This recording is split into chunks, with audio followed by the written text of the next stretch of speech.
오늘 또 주님 사모하는 마음 가운데 주의 제단에 나와 하나님께 예배드리는 여러분, 하나님께서 베풀으시는 은혜와 축복 받아 누리는 복된 시간이 되시기를 주님의 이름으로 축원을 드립니다.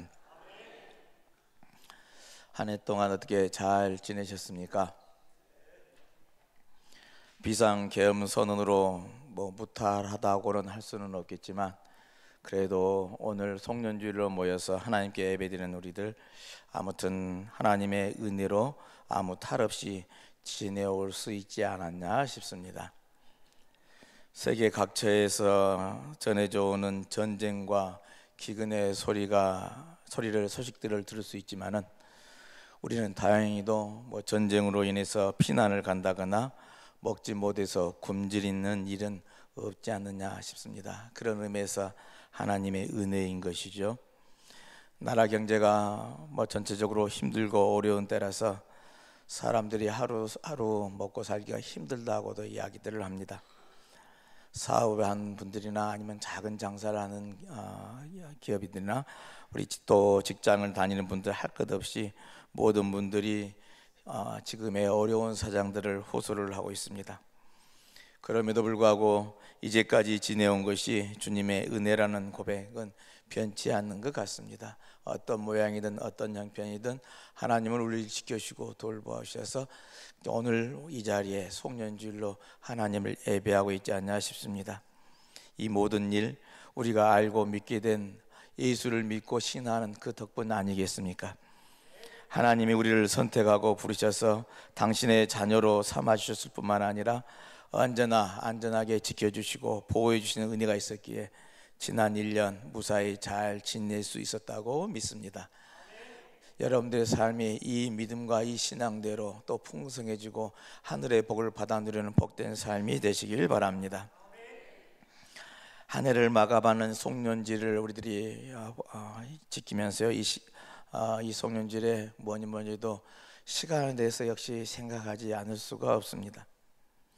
아우구스티누스는 시간에 대해서 이야기를 하면서요, 시간을 현재적으로 설명을 했습니다. 그 뭐냐면 우리에게는 세 가지 현재가 있을 따름이다 라고 그는 설파를 했는데요, 과거의 현재와 현재의 현재, 또 미래의 현재가 있을 뿐이다 하는 그런 표현입니다.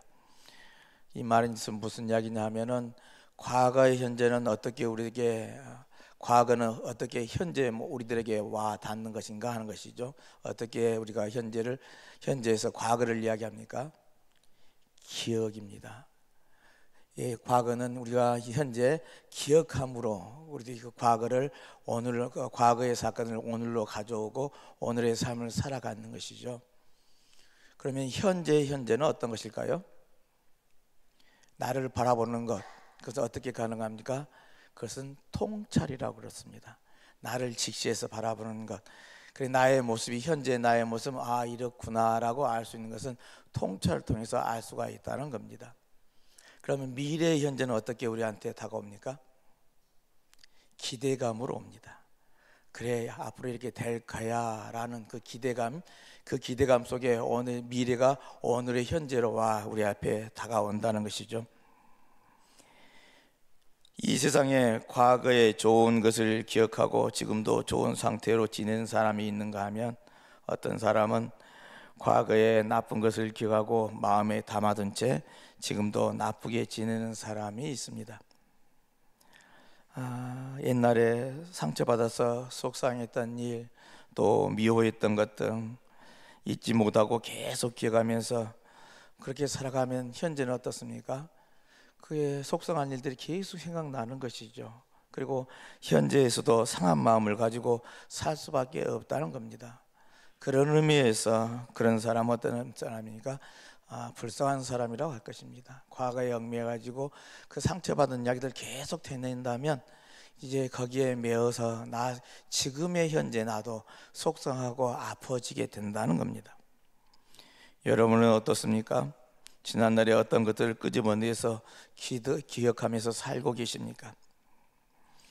과거, 현재, 그리고 현재 이전에 현재 나의 모습은 과거, 현재, 미래의 이 모습들은 현재 내가 어떤 태도를 갖느냐에 따라서 다 달라질 수가 있다는 겁니다.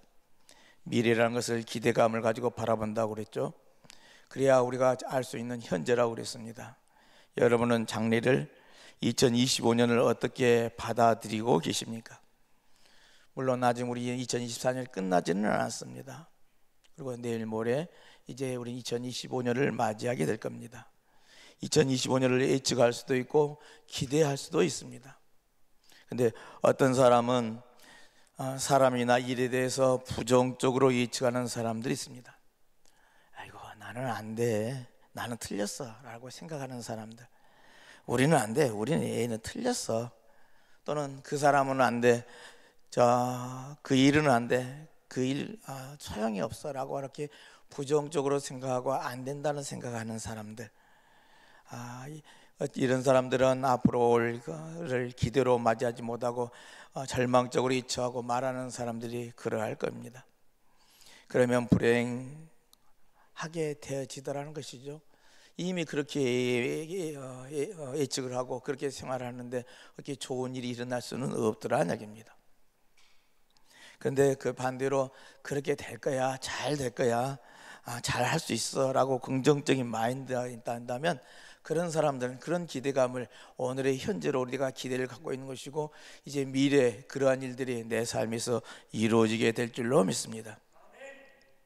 근데 우리는 대부분이 많은 사람들이 부정적인 마인드로 부정적인 생각으로 예측하고 판단하고 그렇게 살아간다는 것이죠.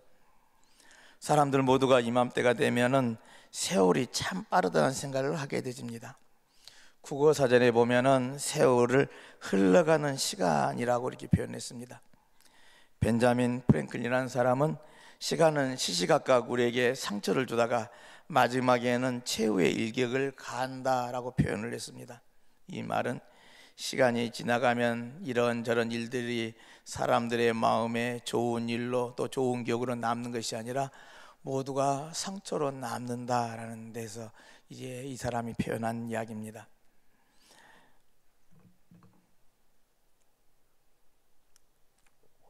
2024년 많은 사람들이 이런저런 이유로 또 이런저런 사람에게 상처를 받기도 하고 또 이렇게 저렇게 이 사람 저 사람에게 알게 모르게 우리가 상처를 주기도 하고 살아온 것도 한 사실입니다.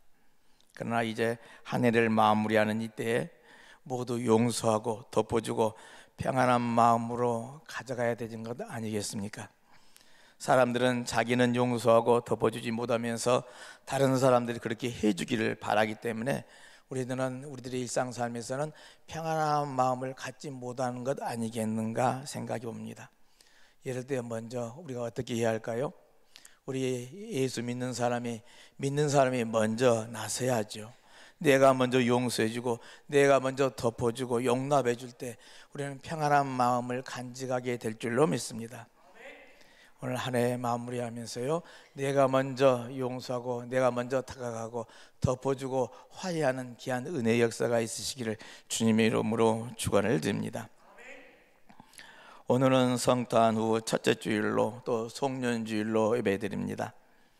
우리는 대림절 동안 아기 예수를 기다리면서 희망을 품어왔습니다.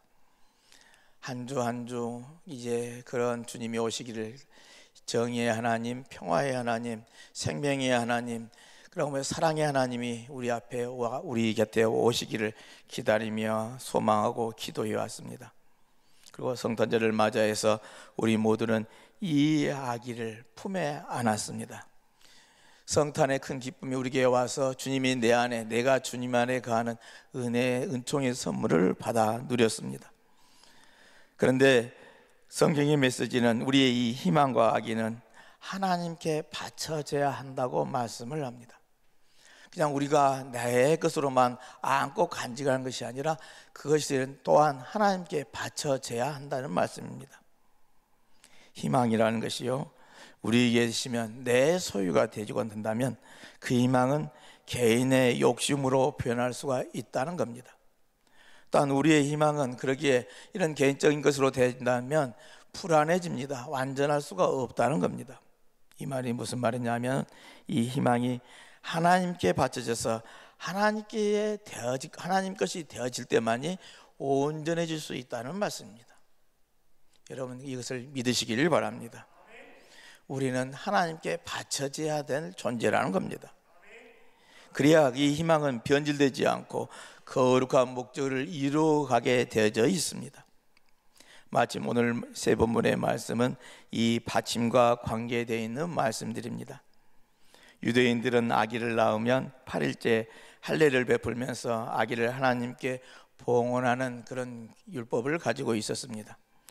이렇게 하나님께 봉헌해야만이 이로써 그 아기는 하나님의 백성이 되어진다는 것이었죠. 하나님께 기도하여 얻어진 아이로 하나님께 예를 갖추어 바쳐진 사무엘처럼 아기 예수님도 하나님께 모세의 법에 따라 바쳐지게 되집니다. 예수님께서 12살 소년으로 성장하여서 부모와 함께 예루살렘으로 올라갔다가 성전에 머물게 되시죠. 그래서 이 성전이 자신의 아버지의 집임을 말함으로써 이제 분명하게 자신의 정체성을 드러나는 일들이 이제 오늘 본문의 이야기인데요. 히브리서에 따르면 이 예수님이 이제 자라서 어떤 존재가 되는가에 대해서 우리들에게 말씀해 주고 있습니다. 한평생 이제 그가 살아온 인생의 길, 우리는 그의 역사를 다 알지만 성경은 그 자라온 역사에 대해서, 성장기에 대해서는 우리에게 전해주지는 않습니다. 그러나 장성하여서 그가 한 일에 대해서 오늘 히브리서가 전해준 메시지는 이 세상을 구원하시기 위해서 화목제물이 되어졌다는 사실입니다. 그 일을 하는 일들까지는 얼마나 많은 유혹이 있었고 또 고난당함을 당했는지 모릅니다. 그들이 함께 더불어는 유다의 백성들은 정말 고난 가운데 있었고, 그리고 그들이 해방되기를 간절히 바라고 원하였습니다. 근데 이것을 해결하기 위해서는 그가 친히 유혹도 받아야 됐고 고난도 당해야 했고 또 죽기까지 하시더라는 겁니다. 하나님께 아낌없이 자기 재물로 자신을 바치셨습니다. 그래서 흔히들 이 예수를 가르쳐서 히브리서는 구원의 창시자라고 표현을 합니다. 이렇게 하나님을 위하여, 형제들을 위하여 자신의 몸을 바치시는 예수님을 묵상하면서요, 하나님의 은혜 안에서 지혜와 건강으로 성장하는 절기가 바로 성탄절 첫째 주일에 우리들의 과제라 하겠습니다. 우리가 이 의미를, 주님이 오시고 이 성장하여서 그 사역을 감당했던 이 예수님을 우리가 기억하면서 그 의미를 되새겨보면 성탄의 신비가 베들레헴 마구간에 드러났지만은 그 이유를 우리는 잘 모릅니다. 성경은 우리에게 전해주지를 않습니다. 예수님의 성장 스토리는 알지 못하지만 다만 오늘 본문처럼 아기 예수가 모세의 법에 따라 정죄되시기를 거행되었고 또 하나님께 바쳐지기 위해서 예루살렘으로 올라간 일이라는 겁니다. 이러한 모습은 우리는 사무엘의 이야기에서 그 예를 찾아볼 수가 있습니다. 우리 잘 아는 이야기죠. 사무엘의 출생과 봉헌에 관한 이야기입니다. 자녀가 없었던 한나는 이제 성전에 올라가서 계속 기도하였죠. 금식 기도하면서 그에게 자녀를 주시기를 간절히 소원 기도를 합니다. 내게 그 아이가 준다면 나의 것이 아니라 하나님께 바치겠나이다 하는 것이 한나의 소원 기도였죠. 그리고 한나가 기도하여 얻은 아기가 사무엘이 되었고 그 사무엘은 기도대로 하나님께 바쳐지게 되어집니다. 아기가 태어났고 젖을 떼자 주의 성전에 올라가서 오늘 본문에 봉독한 부분이 이제 하나님께 바쳐지는 사무엘의 모습입니다. 그녀의 소원 기도가 마침내 다 이루어졌다 하겠습니다. 이제 우리가 주목해 보는 것은 주께 아이를 바친다는 것의 의미일 것입니다. 아이를 바친다는 것은 어떤 의미일까요? 단순하지만은 않는 것이죠. 평생 하나님만을 섬기며 살도록 하겠다 하는 그런 의미가 거기에 담겨져 있습니다. 한나가 그가 소원해서 낳은 아들이지만 그 아들이 내 아들로서 사는 것이 아니라 하나님께 쓰임받는 도구가 되기를 소원하였고 소원한 대로 그렇게 이루어져 간다는 것이고요. 그 약속으로 하나님께 섬기도록 살도록 그렇게 되어졌다는 겁니다. 그래서 어린 사무엘은 어렸을 때부터 제사장 엘리의 손에서 자라나게 되진 것이죠. 이렇게 사무엘이 하나님께 바쳐진 존재가 되었듯이 예수님이야말로 하나님께 바쳐져서 하나님의 뜻을 이루기 위해서 사신 분이 바로 예수 그리스도이시더라는 겁니다. 오늘 아기 예수도 모세의 법에 따라 정결의식을 거행하고 하나님께 바쳐지기 위해서 예루살렘으로 올라갔습니다. 물론 하나님께 바쳐진 아이지만 이제 요셉과 마리아의 품에서, 부모의 품에서 자라납니다. 아기 예수님도 하나님의 문턱을 받고 무럭무럭 자랐다고 그랬습니다. 지혜도 가득 찼다고 그랬습니다. 그리고 해마다 6월절이면 함께 예루살렘으로 올라갔습니다. 부모의 믿음을 보고 자랐던 것이죠. 부모의 사랑을 듬뿍 받고 자랐습니다. 오늘 본문에는 그 예수님이 12살 되던 해에 예루살렘으로 올라갔을 때, 6월절에 예루살렘에 올라갔을 때 일어난 사건입니다. 늘 하던 대로 하나님께 이제 예물을 드리고 제사를 지내고 돌아가는 길인데요, 아기 어린 소년 예수가 그의 일행 중에 없게 된 것을 발견하게 됩니다. 예수님은 예루살렘 성전에 머물면서 랍비들과 함께 하나님의 말씀을 나누고 있었던 것이죠. 부모가 예수가 보이지 않자 할 수 없어서 다시 예루살렘으로 되돌아왔고 성전에서 예수를 찾습니다. 랍비들 가운데 앉아서 이야기를 나누고 있는 아들을 보면서 깜짝 놀랐습니다. 물론 잃어버린 아들을 찾아서 반가웠겠죠. 그리고 그의 부모가 보고 놀라며 2장 48절에 그의 어머니는 이르되 아이야 어찌하여 우리에게 이렇게 하였느냐, 보라 내 아버지와 내가 근심하여 너를 찾았노라, 이렇게 하십니다. 아이를 잃은 부모가 아이를 찾는 것은 당연한 일 건데요, 근데 예수님의 반응은요 정말 색다릅니다. 오늘 두 마디의 말씀을 예수님께서 하시는데요, 어찌하여 나를 찾으셨나이까? 라는 질문을 합니다. 잃어버린 아이를 찾는 거 당연한 지사인데 예수님 하면 왜 찾으셨습니까? 하는 대답인데요, 그 말은 즉슨 무슨 의미가 있습니까?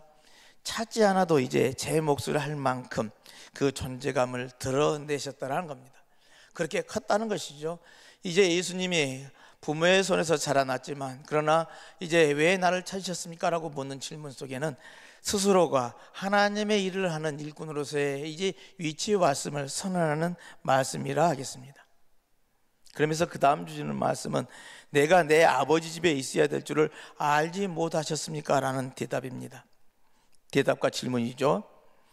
누가 뭐라고 해도 예수는 요셉과 마리아의 아들로 아무 탈 없이 잘 자랐습니다. 그리고 늘 그랬듯이 절기 때가 되면 부모의 품에 안기거나 아니면 손을 잡고 예루살렘으로 오고 갔던 그였습니다. 그러나 이제 오늘 사건으로 인해서 예수님은 당신의 성격을 드러내셨다는 것이죠. 그럴 필요가 없다는 겁니다. 예수 스스로 자기의 존재를 인식하고 많은 사람들에게 알리는 일들이 오늘 본문에 나온 것이죠. 내가 내 아버지 집에 있어야 한다는 것이 당연하다는 선언입니다. 여기에 그 존재감이 드러난 것이죠. 예수님은 누구의 아들이라고요? 아버지의 아들이시다. 하나님의 아들이라는 선언입니다. 자신이 내 아버지가 누구인지를, 그리고 성전이 자신의 집임을 확실하게 밝히신 것이라 하겠습니다. 바로 예수님은 자신의 정체를 이렇게 되십니다. 하나님의 아들이시오 구세주이심을 드러낸 사건이 오늘 본문이라 하겠습니다.